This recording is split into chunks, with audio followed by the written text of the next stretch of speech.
நீண்ட நாட்களாக ஒரு காரியத்தை செய்ய வேண்டும் என்று நினைத்து கொண்டிருக்கிறோம்.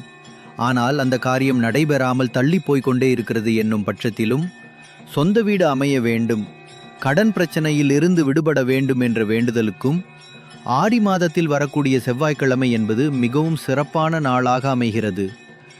இந்த நாளில் ஆடி மாதத்திற்குரிய அம்மனையும் செவ்வாய்க்கிழமைக்குரிய முருகனையும் ஒருசேர நாம் வழிபாடு செய்வதன் மூலம் நாம் நினைத்த காரியம் நினைத்தபடி நடந்திடும்.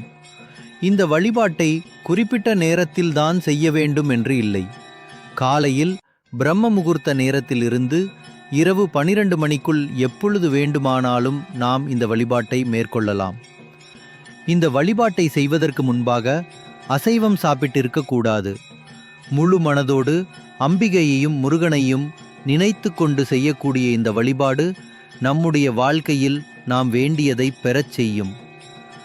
முதலில் பூஜை அறையில் தீபம் ஏற்றி வைத்துவிட்டு அம்பிகையை மனதார நினைத்து கொண்டு உங்களுடைய வேண்டுதல் என்னவோ அதை அம்பிகையிடம் கூற வேண்டும்.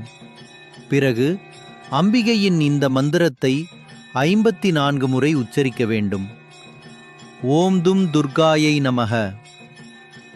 அடுத்ததாக முருகப்பெருமானையும் மனதார நினைத்து கொண்டு முருகப்பெருமானுக்குரிய இந்த மந்திரத்தை 54 முறை உச்சரிக்க வேண்டும்.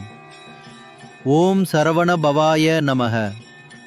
எளிமையான இந்த வழிபாட்டு முறையை முழு நம்பிக்கையோடு முருகப்பெருமானையும் அம்பிகையும் இணைத்து செய்பவர்களுக்கு அவர்களுடைய வேண்டுதல் விரைவில் நிறைவேறும்.